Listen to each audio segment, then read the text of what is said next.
This is Mike with DRUMline. I'm with Jason Sutter.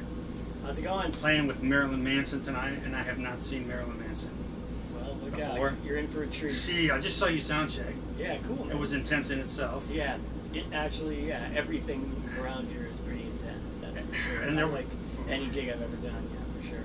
And there was something at the beginning there, a little instrumental you guys were playing, and I'm like, is that part of the show? I love that song. Well, that's just that's the opener. It's just no vocals, you know. Okay. Not just no Manson, so yeah. Okay, so kind of like the opening song, Yeah. bring the band down. Absolutely. And if you guys could see the just the stuff going on the stage, and the show hadn't even started yet, it was so energy. Oh yeah, it's just that's how it is. You can't. I think from doing it, you know, we've been out for almost a year and a half now, and I think you can't.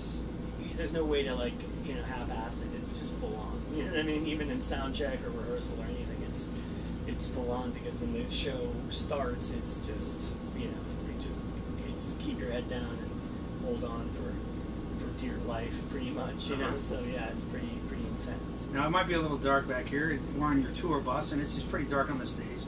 Your kit's black, and even the head's black, but there's the double cross on there. Oh yeah. So everything has to be black. Yeah, that was a specific thing that we kind of talked about in the beginning, but I kind of knew that. You know, when I got the gig, Ludwig called and said, "When are we making you a black drum set?" So, I think it's pretty understood that that's part of the deal. And I didn't have a black set at the time, and I haven't played a black set ever. And I never, I always wanted the drums to kind of be bright on stage, because stages are so dark. But in this case, I thought, let's go big. If it's going to be black, let's go real black. So you've got an interesting 20-inch bass drum on your left, kind of a left tom thing. Yeah.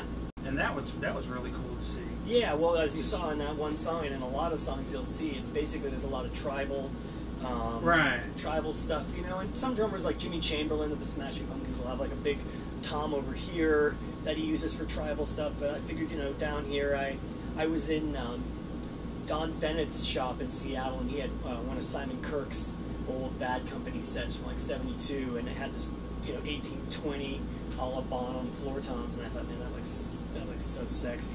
And so when this gig started, originally I used 2 floor toms because I didn't have a drum set made yet, and so I said, let's go big and let's make a 20-inch floor tom and put hoops on. Well, you got kind of a jazzy kid, but you're not playing jazz out there. But I've seen some of your background and stuff, your rudimental background and things that did some drum corps back in college, and you can definitely tell the skill, the intensity. Yeah, that's intense. Kind of mix those two things together.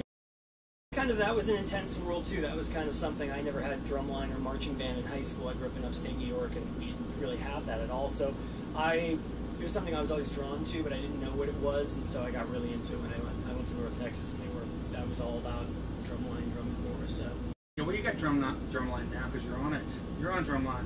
Oh, there you go, man! Look out, here we are, drumline, and back again. We got a little indoctrination with back in the line. Tishy and Joe Travers and you were at the NAMM one year, and they were like, "Yeah, you just got the Manson gig," and I'm like, "Oh." I think that was a real tip party or a hang or something. But yeah, it was some bar, and I knew of you. I'd heard of Chris Cornell and things, and so but I never seen you play. Yeah. And I just saw you play, and I was just like, I really enjoyed just the sound check. Cool, man. Yeah. Well, thanks. I'm really, I'm having a good time. It's like compared to the other gigs I've done, it's entirely different, which is fun. It keeps it interesting, and you only live once, so sometimes I say like playing drums, like Tishy and Joe Travers and great drummers like that who move from gig to gig. From Travers playing with Duran, and then he's playing with Zappa, and then you have, Tishy from Foreigner to Whitesnake, and I think as a drummer sometimes you wear these different hats, and it's almost like you're an actor in a way. You change roles, and the drummers who are really good about have the background, the experience to be able to switch roles easier are the ones who I think can either be work more because they have more experience in kind of switching those gears. To me, that's really fun. That's the fun of playing drums and being able to get to do a bunch of different gigs. Yeah, and I met you there with those guys, and there's a brotherhood in the drumming community. Dude, I love Tishy, I love Travers, I love all these guys. I'm out with Glenn Sobel right now. He's a homie. We've hung in LA a bunch, and he sounds great every night. It's just it's all good vibes, and it's funny. The fans are always flipping out after the show. With Glenn and I will be walking around outside of the venue, just getting air, taking a walk, just hanging, you know, and people call me, we can't believe we got both drummers hanging out together, and it's like, that's, you know, it's every day in LA, you know, it's like all we all hang together, so yeah, it's good vibe. And you did play together in the Bonzo tributes quite a bit. Yeah, we did. I saw you actually saw you play that. Yeah, that was an honor, man. What a cool thing. I didn't get to do the last one. Well, the last one in LA. I think they just did one in New York. I didn't get to do the one in LA. I was on tour, but they asked me, and it kind of I'm always, you know, flattered to get asked to do that. And that was a really great way to get to play with your peers and kind of due to, you know, it's cool. It happened. The one happened at NAMM, and one happened in LA the day before NAMM a couple years ago. And you always see these drummers at NAMM who you signed with or you meet and you know, but you know, they don't know how you play at all. They just, your face, you use their sticks, hi, shake your hand. And these are drummers I'm talking about, like Carmen Appice and Vinny Appice, or like Simon Wright, or, you know, Chad Smith. Great drummers who I've met and I know, but they've never really seen me play because maybe they're not at a Chris Cornell show, or they're not checking out a YouTube of Foreigner, or at a Manson show. So to get to do that gig afterwards, it was really great because everyone, you know, suddenly it breaks the ice and people are like, oh, you play like that.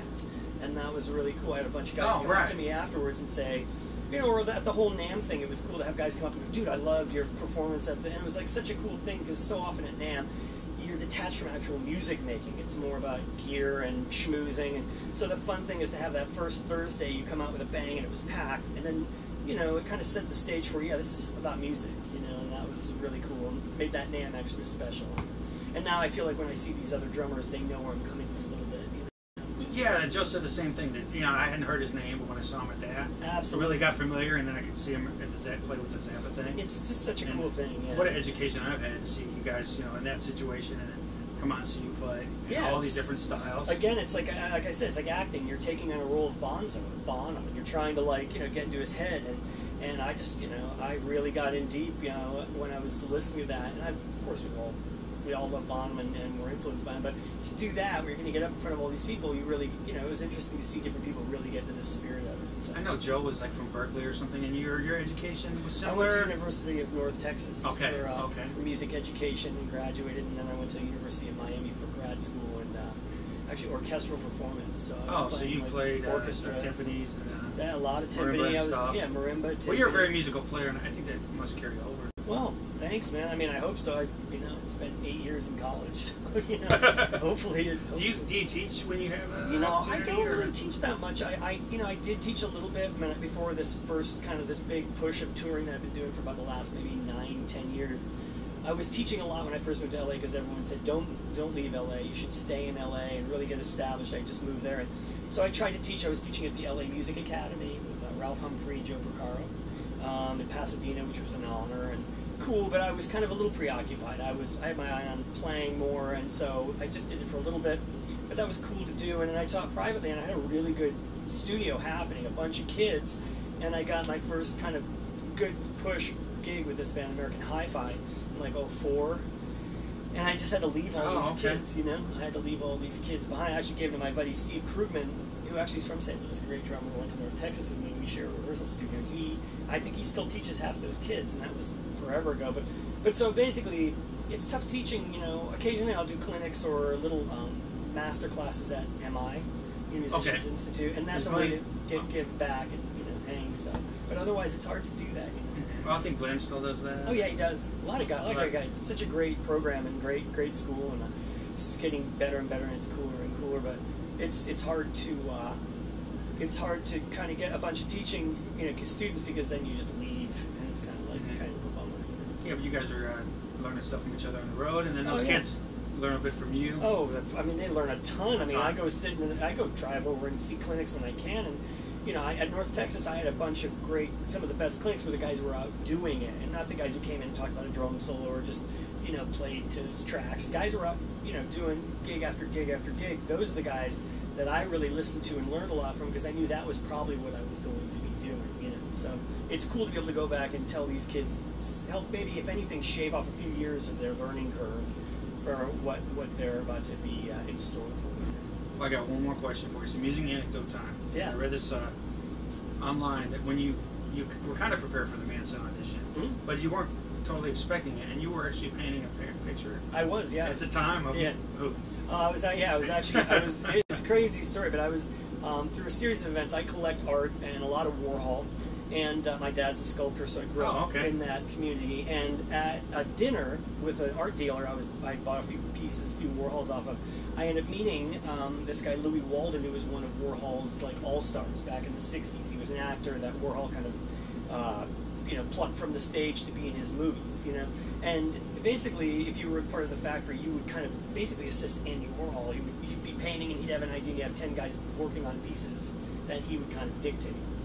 And so Louis was one of his assistants and painted with Andy. So anyway, I met Louis, we hit it off, and through a series of events, I ended up assisting him because he still recreates the Warhols the way and sells them to major art dealers, and it's as close as you can get to getting an actual Warhol canvas on your wall for say $5,000 rather than $5 million or $50 million, depending on the piece. So anyway, he called me up and said, "Hey, are you in town?" And I was, and he said, "Let's paint, man. I wanna paint, and I know you have a little painting skill." So he went, and basically I was apprenticing him while this was all happening. We were painting a bunch of pieces, and so yeah, when I got the call from the manager about we'll see you tonight, I was literally painting an actual Marilyn Monroe Warhol replica, I guess you could say, a big 40 by 40 orange Marilyn, and just basically put the brushes down. So yeah, it's kind of. You still had to practice a little bit too, I guess. Well, yeah, I had to learn a bunch of tunes. It was like I had learned like 2 songs, and they said you need to learn 5 songs. I had 4 hours. I had to bring drums. It was one of those things that nothing prepares you for except just experience of just showing up and doing it.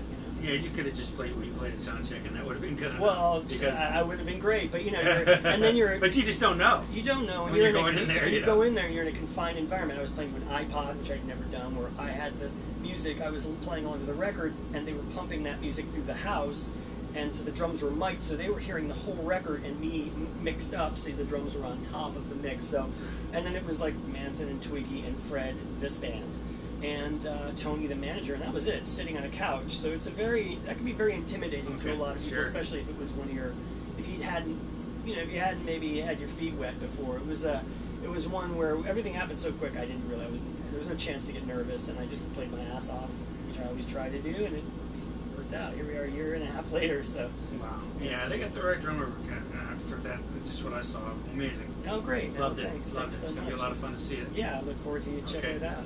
All right, thank you for your time. Absolutely, man. All right. Cheers. All right, see you guys. Keep drumming.